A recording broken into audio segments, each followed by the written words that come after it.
this is recording. RTI International Center for Forensic Science presents Just Science.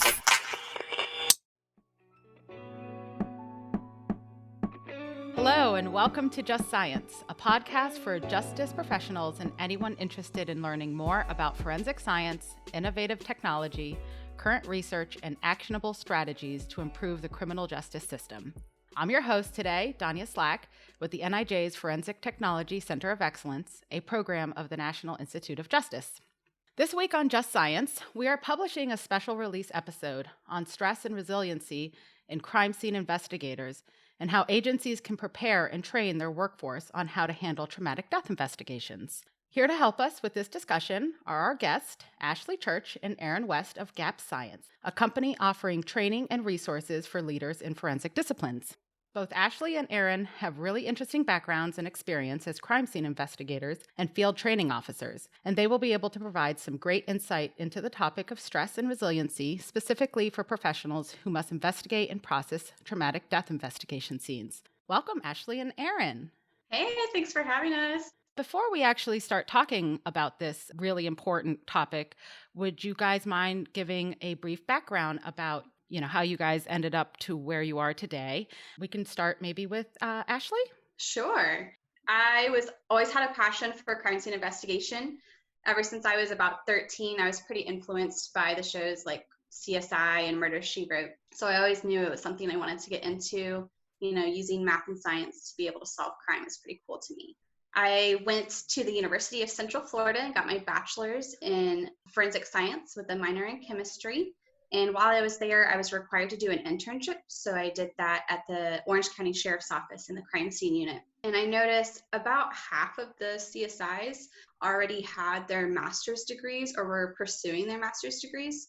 So I figured in order to be competitive in the field, I probably should also pursue a master's degree as well. I wanted to do something that would set me apart. A lot of people do criminology. And I dove into entomology, which is the study of insects. So quite a bit different from what a lot of other people do.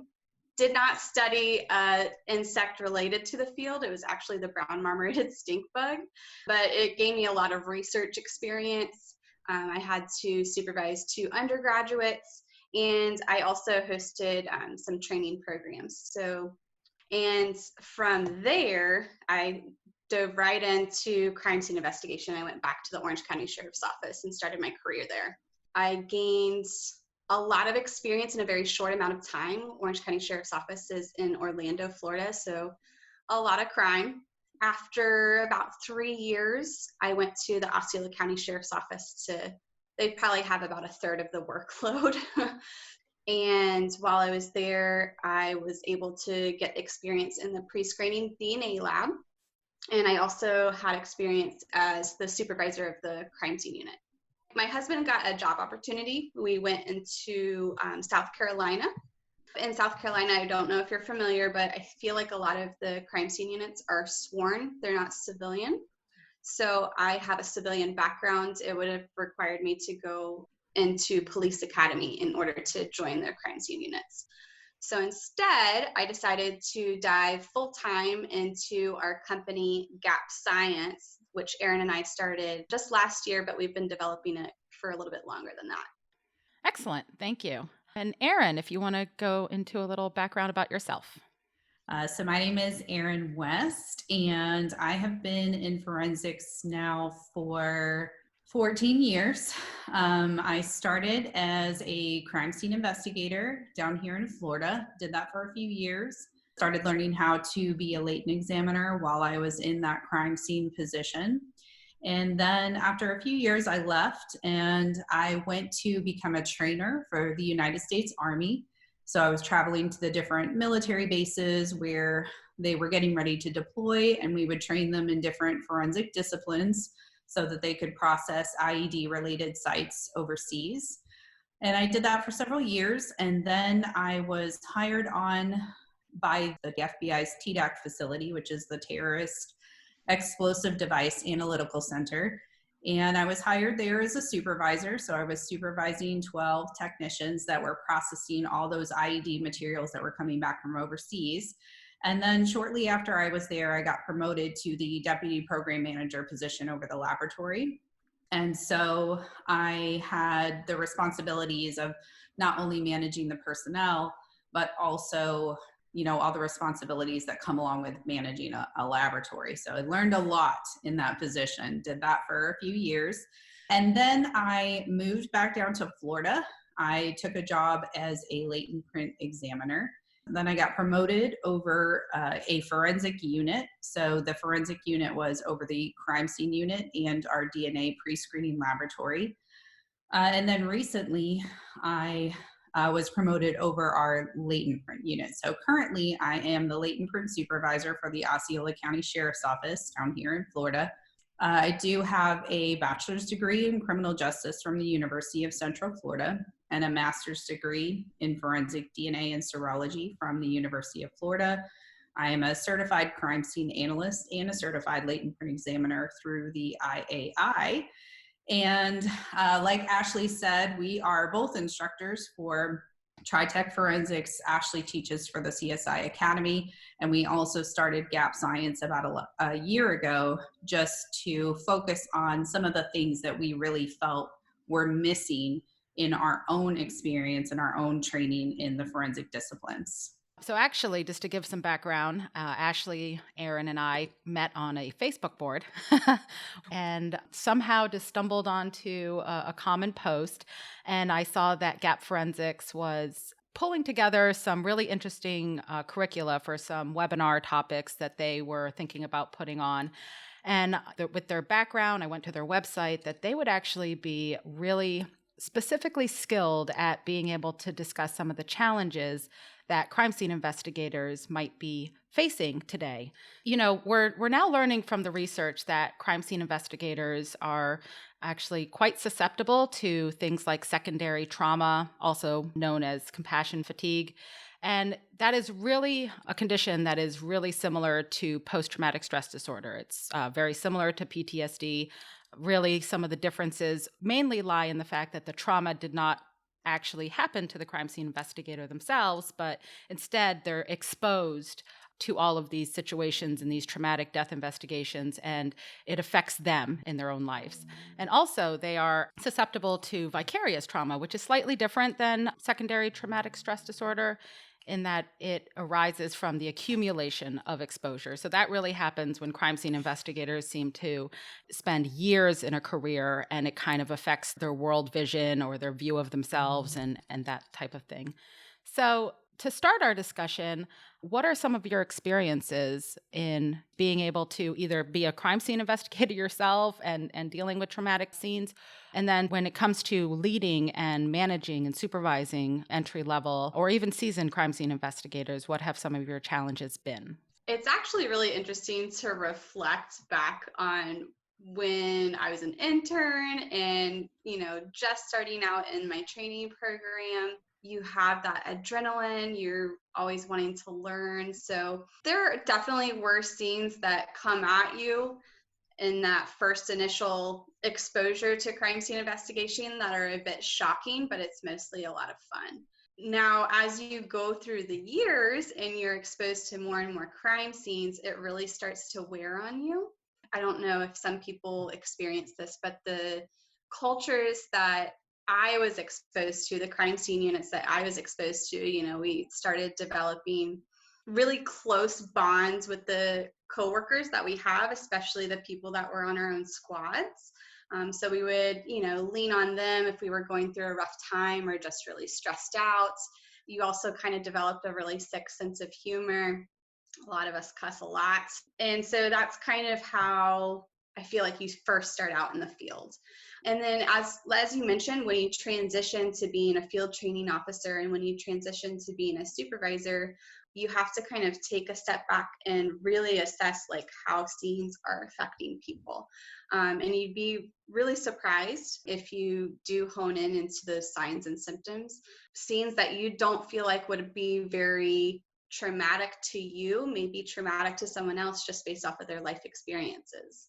Now, that's a really interesting point there. I know that there's examples that we had talked about before where, perhaps like a domestic violence scene might affect one person a little bit more than another just based on past experiences.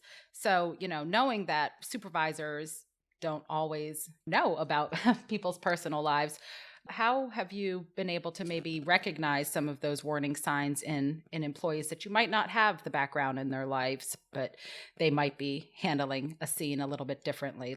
Well, I was going to say, I think that one of the biggest responsibilities we have as a leader is to actually get to know our people. And they may not share all the inner workings of their mind, and they may not share their past experiences with us. But if you get to know your people really well and you build rapport with your people, you may not necessarily know that they had some kind of domestic violence experience in their past. And so a domestic violence case is a trigger for them, but you will start to recognize when they're acting differently in the workplace. And then you can at least discuss with them what is going on. So we all have a responsibility as a leader to really get to know our people to a degree and pay attention to our people to a degree where we would notice when something changes. And sometimes that's something really big and significant, and sometimes those are really small things. So we do have that responsibility. And I think tacking on what Ashley was saying earlier, that everybody handles everything differently and you never know what scene is going to trigger somebody.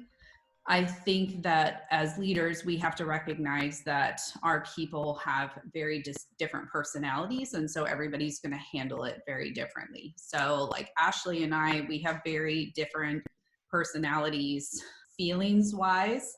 So Ashley is a person that's very open with her feelings, and it's very easy for her to discuss her feelings and things like that.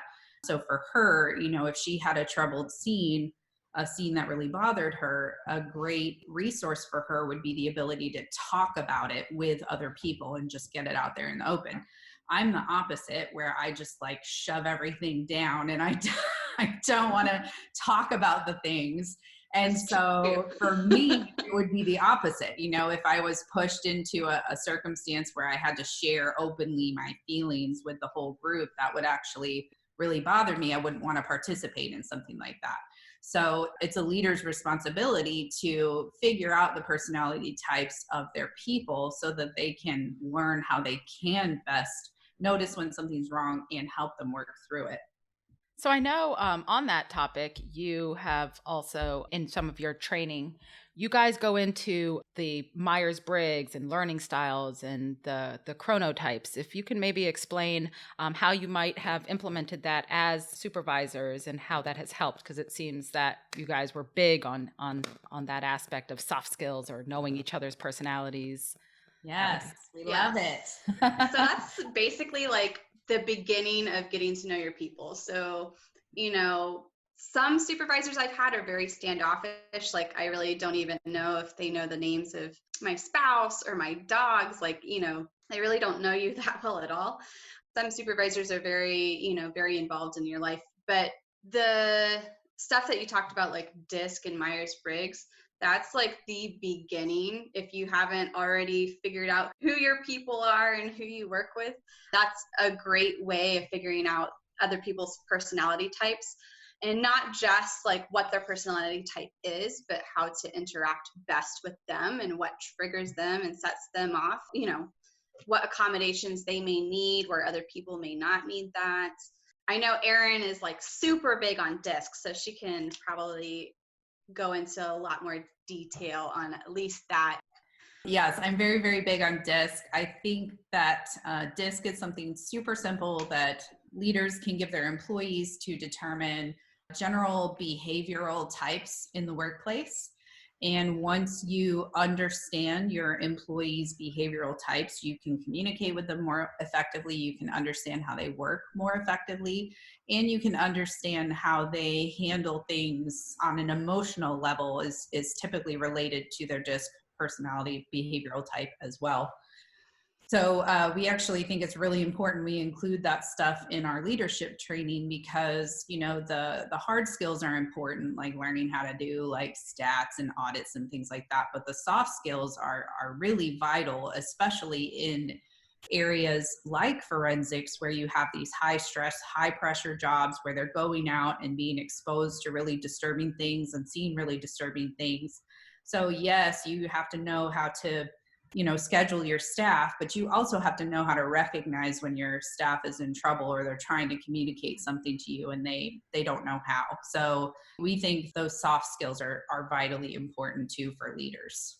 Yeah, and Myers-Briggs is pretty similar. We teach Myers-Briggs in our forensic field training officer course, and then we teach DISC, which is something a little bit different, but it's still behavioral types in our forensic supervision course. But as far as chronotypes go, it's actually something that I was introduced to while Erin and I were taking a leadership course together.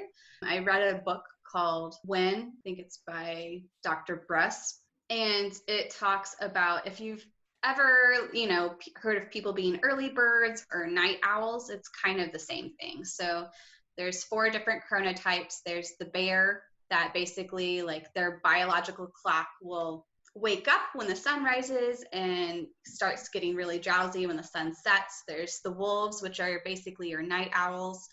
And the lions are the early risers. And then the dolphins are the ones that are kind of like insomniacs. They just really don't get a whole lot of sleep. They're very energetic.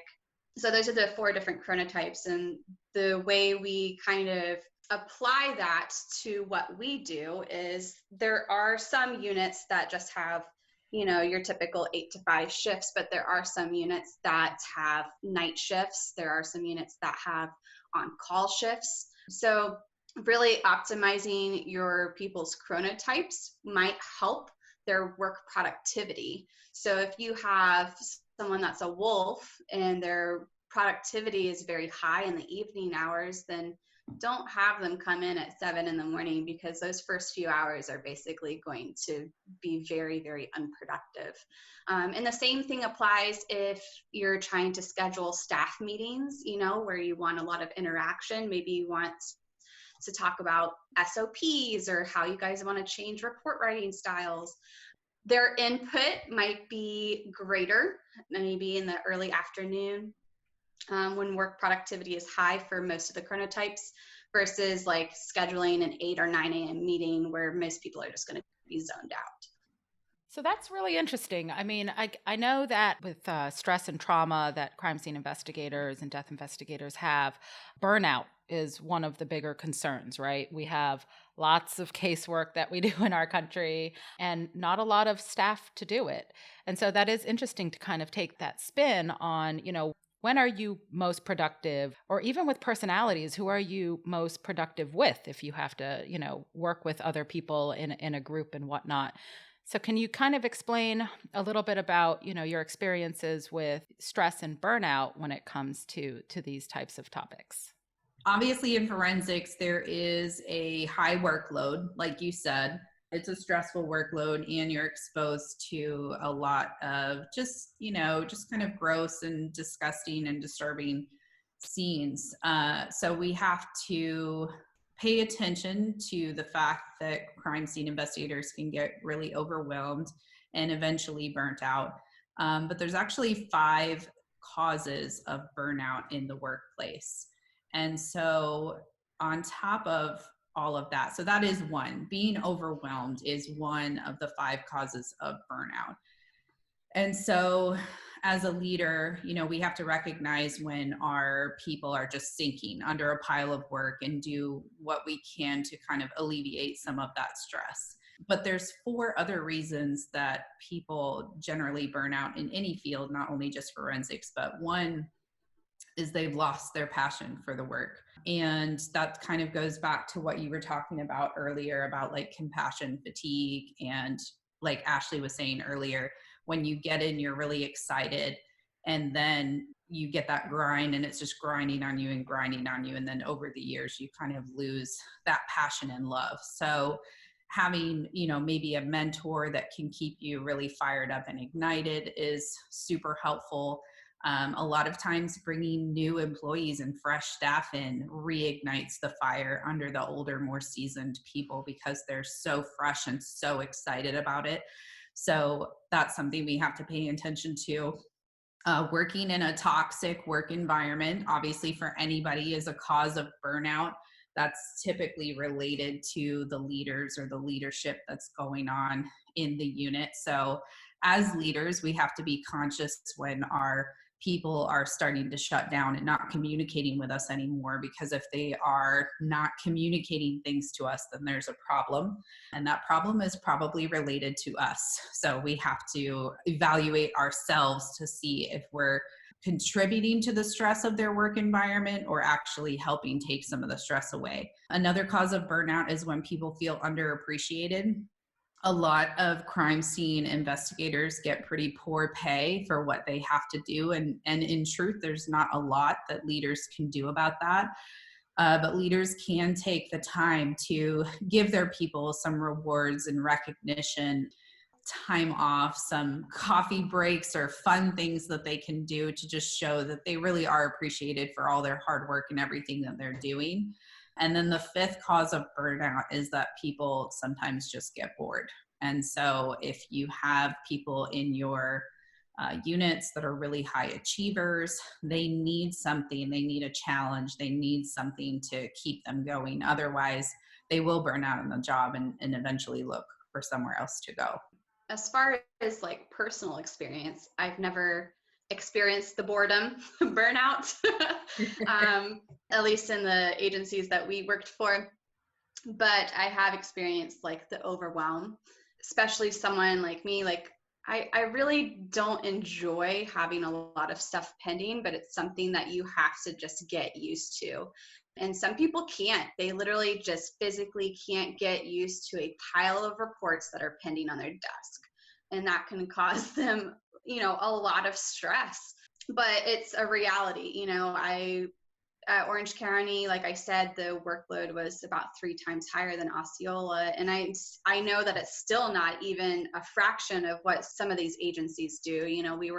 I was averaging maybe 120 to 150 crime scenes a year. Plus I was doing maybe like around 200 in-house cases of evidence. So that's a lot of cases for one crime scene investigator. And, the overwhelming, not just reports on your desk, but now detectives are hounding you, like what you need to get this evidence done. What were the results? The state attorney's office is hounding you because they have a case coming up and they need your report. So the overwhelm is definitely, I think, relatable to a lot of people in our field.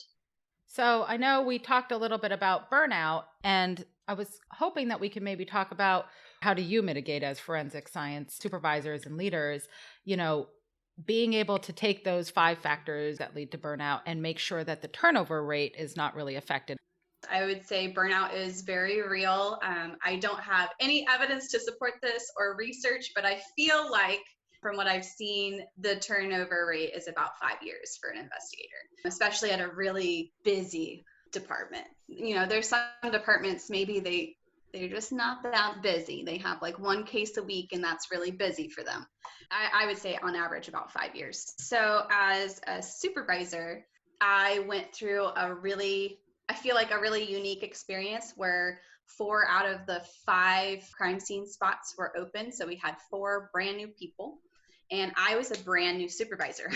So I got promoted during that time and I was about to go on maternity leave in 3 months. So we had to get people hired and start the training program very, very fast. And if you can imagine, someone that's 6 months pregnant and only has 1 other crime scene investigator to lean on, you don't really have any other option than to take some of the responsibilities away from them. So we had to sit down with our sergeants on the road and our detectives and really tell them, like, we're going to have to pull the reins on what type of crime scenes we go out to. Like, it has to be more violence. It can't really be like small property crimes. That had to stop. And so to take some of that workload away, because if not, like you said, it's just going to keep stacking up and your people are going to get overwhelmed. As far as pay goes, like Erin said, there's not a whole lot you can do as far as like getting them raises. There are some agencies that will pay for the certification through the IAI. So Erin has the IAI certifications, and so do I.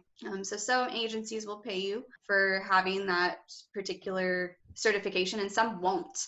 So we know several supervisors that have attended some of our trainings who are still fighting the fight to try to get special pay for their people for those certifications. I didn't really hear Ashley mention this, but I think Ashley's really fabulous at this. So she injects a lot of fun and flexibility into her work environment. And I think that depending on the leader that you have, some people are very rigid, and I think that it really benefits forensic personnel to have a little bit of flexibility with their schedule and a little bit of opportunity to just have a good time and just relax a little bit. And I think Ashley's really good about doing like team building activities and things like that that are just blatant stress relievers for her people. I think you should share some of those things. Yeah, so I'll share some of those. That's actually a really good point. You have to find ways to get your people to release their stress. And some people won't if you are in the office. If you're physically in the office, they feel compelled to work. They're always thinking about work, and you have to get them away. So there were some team building activities, we called around, use your resources. Like we were very fortunate enough to have like a really nice lake that we had access to, very beautiful to just be outside, and they had a ropes course out there. So it was a team bonding activity where, we're cheering each other on, doing these really hard ropes courses, and, getting away from the office and kind of releasing some of that stress. You can also do things like make training fun. A lot of the crime scene investigators at the time, they wanted more training. They wanted to hone in more on their skills for nighttime photography. So what we did was, one girl had a very big backyard. So we decided to all bring our dinner. We played music, and we just had a really great time while we were also training on nighttime photography. And then some other things that you can do that your people will appreciate because you're thinking about them is try to do something that will promote their personal growth or their career growth. I think a lot of supervisors feel like they're going to have their people forever. I don't know. They almost like don't want to promote growth because they don't want you to leave because it's more of an inconvenience. You have to train more people. But I think your people will stay longer. They'll be more loyal to you, and they'll really appreciate if you pour into them. So whenever we had our monthly or quarterly meetings, I really tried to have something in there that promotes their personal or career growth. Like one meeting, I tried to focus on how to help them create their curriculum vitae. One meeting, I tried to help them create a book that they can keep all of their certificates that they receive or any trainings that they go to, so that they can take that with them, if they're ever at a job interview or anything like that. So I think those things are super important, and I don't think that we take the time to do them. We're always so busy, and who has time for that? But I can tell you it goes a long way. So what I really love about these different mitigation strategies that you guys are bringing up is that, a lot of times agencies don't have the funding to have more formal strategies, right? They don't have a lot of programs, especially for the non-sworn civilians, right? That has definitely been identified as a gap for forensic professionals. Is the topic of PTSD, stress and trauma is a known topic with our first responders, police officers, and just by that nature of it being around for such a long time, there are a little bit more avenues for more formal processes like mandatory counseling, that type of thing. Whereas for crime scene investigators or civilian employees in the forensic disciplines, those opportunities might not always be available or allowed for that particular group of professionals. So what's interesting is that you guys have figured out ways, and these have been shown in the research to be evidence-based, that things like humor and team building and, showing appreciation, those things actually really do make a positive impact on someone's view of their job, their self-worth, and how they are impacting the criminal justice system and how they also have an important part. So that's really fantastic. Have you guys looked into the role of like mindfulness? And a lot of what it seems like you guys are doing is just making people aware of the fact that they are in stressful situations, and that is just part of the job. So a lot of this can kind of be pulled back into being able to be aware of oneself, aware of your feelings, and kind of dealing with that in a more mindful way, as opposed to some of the more destructive ways. So if maybe you guys can share some of your experiences of where you might have seen some of your crime scene investigators go down a more destructive path, and maybe how you might have mitigated that. So yeah, it's not really a glamorous topic. I feel like it's something that people just want to shove deep down. Oh, this is not a problem, but it truly is. Like you said, we try to make people more aware of their emotions or in other people's emotions, and try to find ways to relieve some stress in healthy ways rather than destructive ways. But as far as destructive ways that I've seen, the anger issues, the anger management kind of gets out of control. There is a lot of partying, not necessarily like on the job, but like outside of the jobs. On the weekends, a thing that people frequently do is go clubbing or go to the bars or hang out at each other's houses, and they drink. But they don't just drink like 1 or 2 beers, they drink a lot. And I was one of those. Like I'm not judging for anyone that's in that point in their life. It is how some people cope, and it's definitely not the healthiest way to do things. And then some people, start doing things that are a bit more dangerous. So maybe they'll escalate to not just drinking heavily, but now I'm going to drink and drive or participate in some infidelity or, and it's not just like crime scene investigators. I feel like law enforcement in general, it's a very stressful job, and it's very easy to fall into those traps of those coping mechanisms. So, Erin, I know you have an interesting background in training, not just crime scene investigators, but also training military personnel. So can you maybe explain or describe some of your experiences with how those individuals, the stress and trauma might present itself possibly differently than domestic crime scene investigators? I actually think that they present in a pretty similar way. So I spent several years working for law enforcement before I went and spent several years working for the military. And law enforcement agencies are paramilitary organizations. So they really are structured the same, and they kind of deal with it in a similar fashion.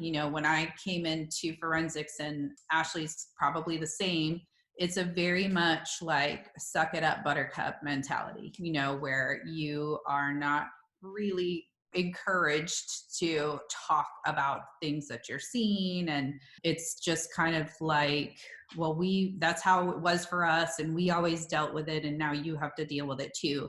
And now that there's being more research done, and they're actually tracking like suicide rates for law enforcement officers and military and stuff like that, it's really coming into focus and into light that method of dealing with that maybe isn't successful. Maybe we should consider trying a different method. So I think that the challenge with forensic, or with a lot of forensic professionals, is that they are civilian. And so we are part of a paramilitary organization, and not all forensic departments are civilian. There's many that are still sworn, but that sworn mentality, they still apply it to all of the civilians. And so you really do have to work for a pretty progressive agency that is really trying to put things in place to mentor people and help people deal with the stress and strain of these kinds of scenes. So Ashley and I have both had the opportunity to work for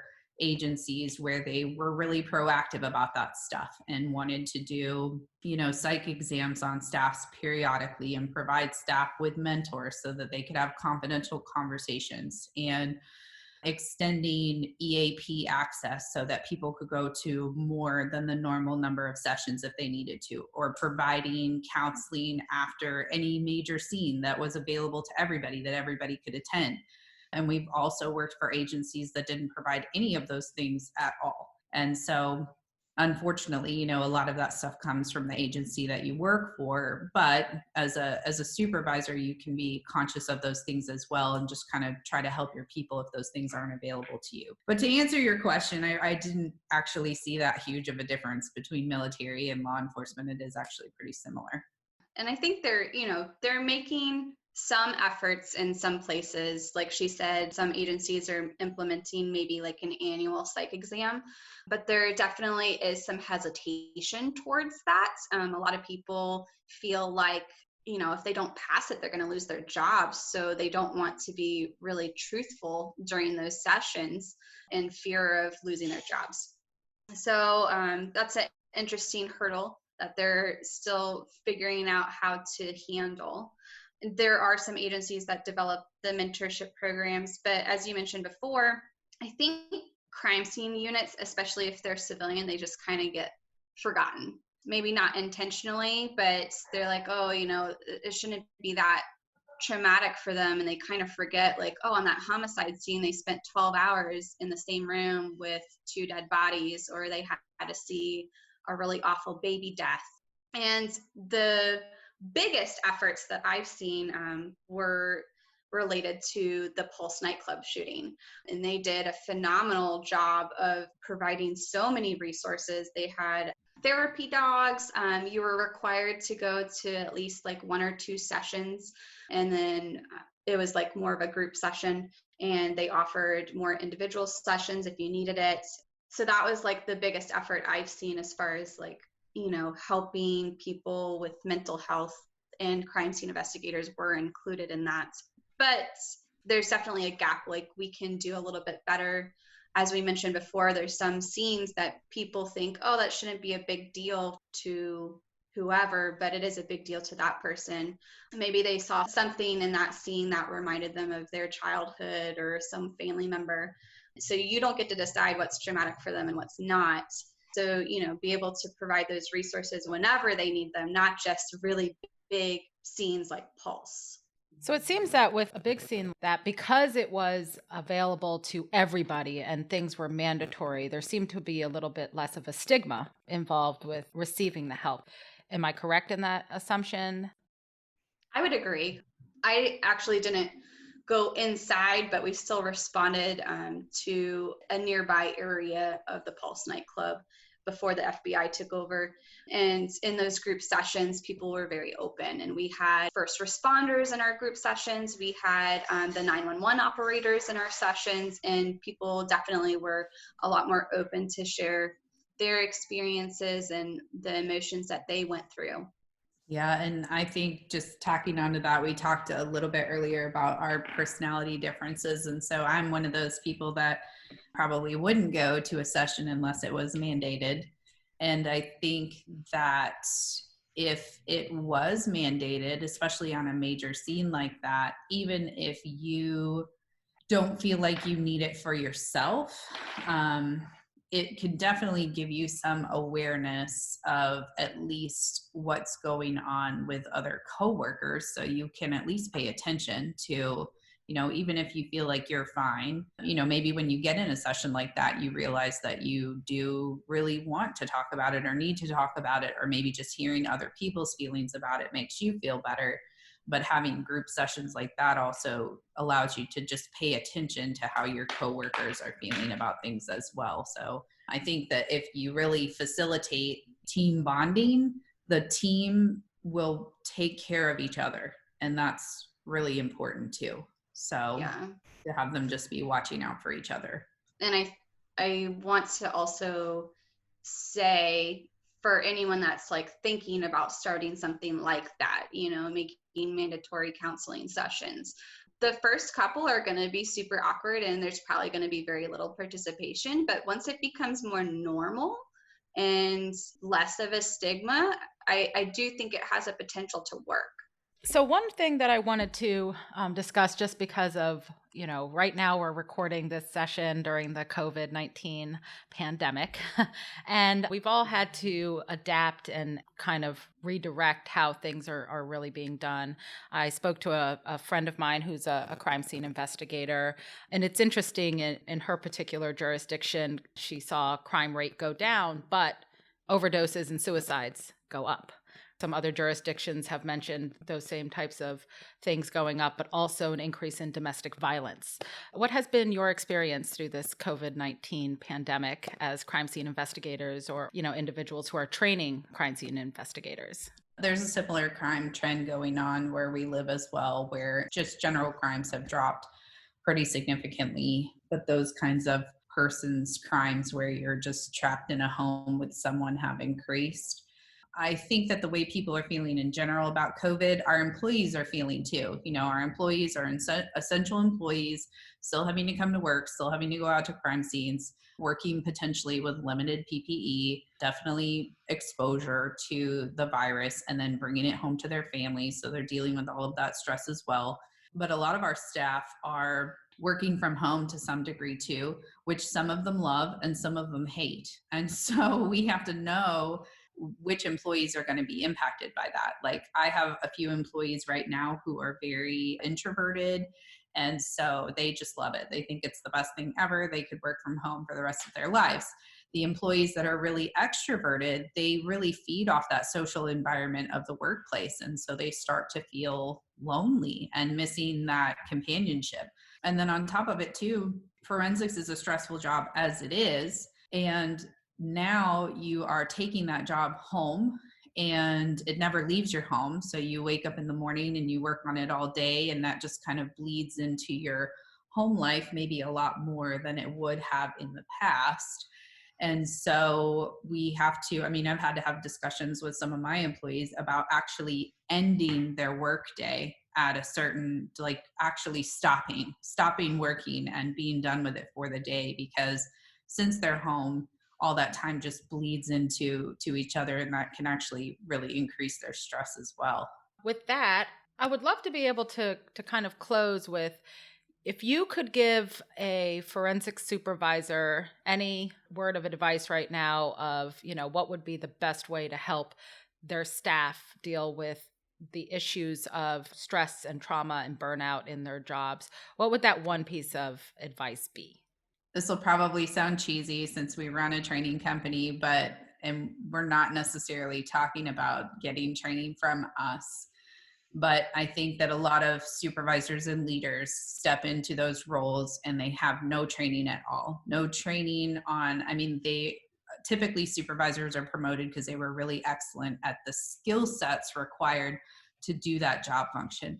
Then they move into a leadership role and they don't have any training on all the things that make you a really great leader. And so I think that when you step into that role, it's vitally important that you seek out training to make yourself a better communicator, a better listener, a better empathizer, somebody that can recognize those kinds of things in their people, because that's not a natural skill set to all of us. Some of us have those things naturally and some of us don't. So I think that the best thing you can do for yourself and for your team is to continue to make active efforts to grow yourself as a leader and improve your own skills, because that bleeds out into your team members.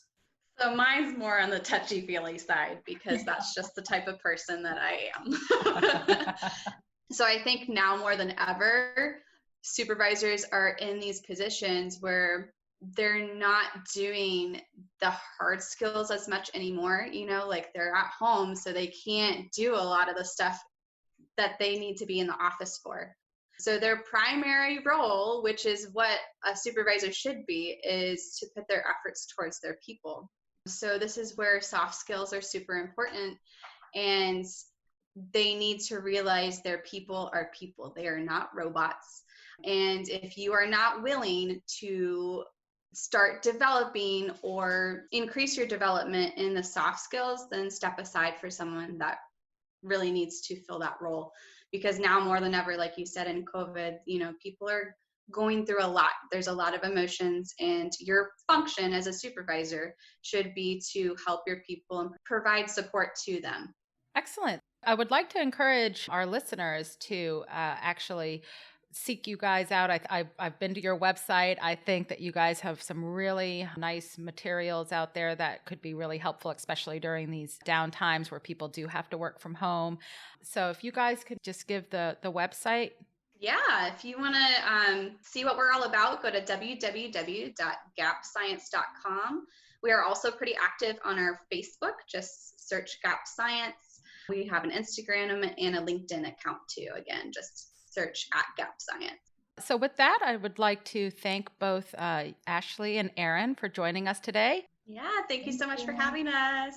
Please, for our listeners, seek out some of that research, seek out some leadership training, and maybe think about really getting to know your staff and each other as coworkers, especially through some of those soft skills. Stay tuned for our next season on digital evidence. And I'm Danya Slack for Just Science.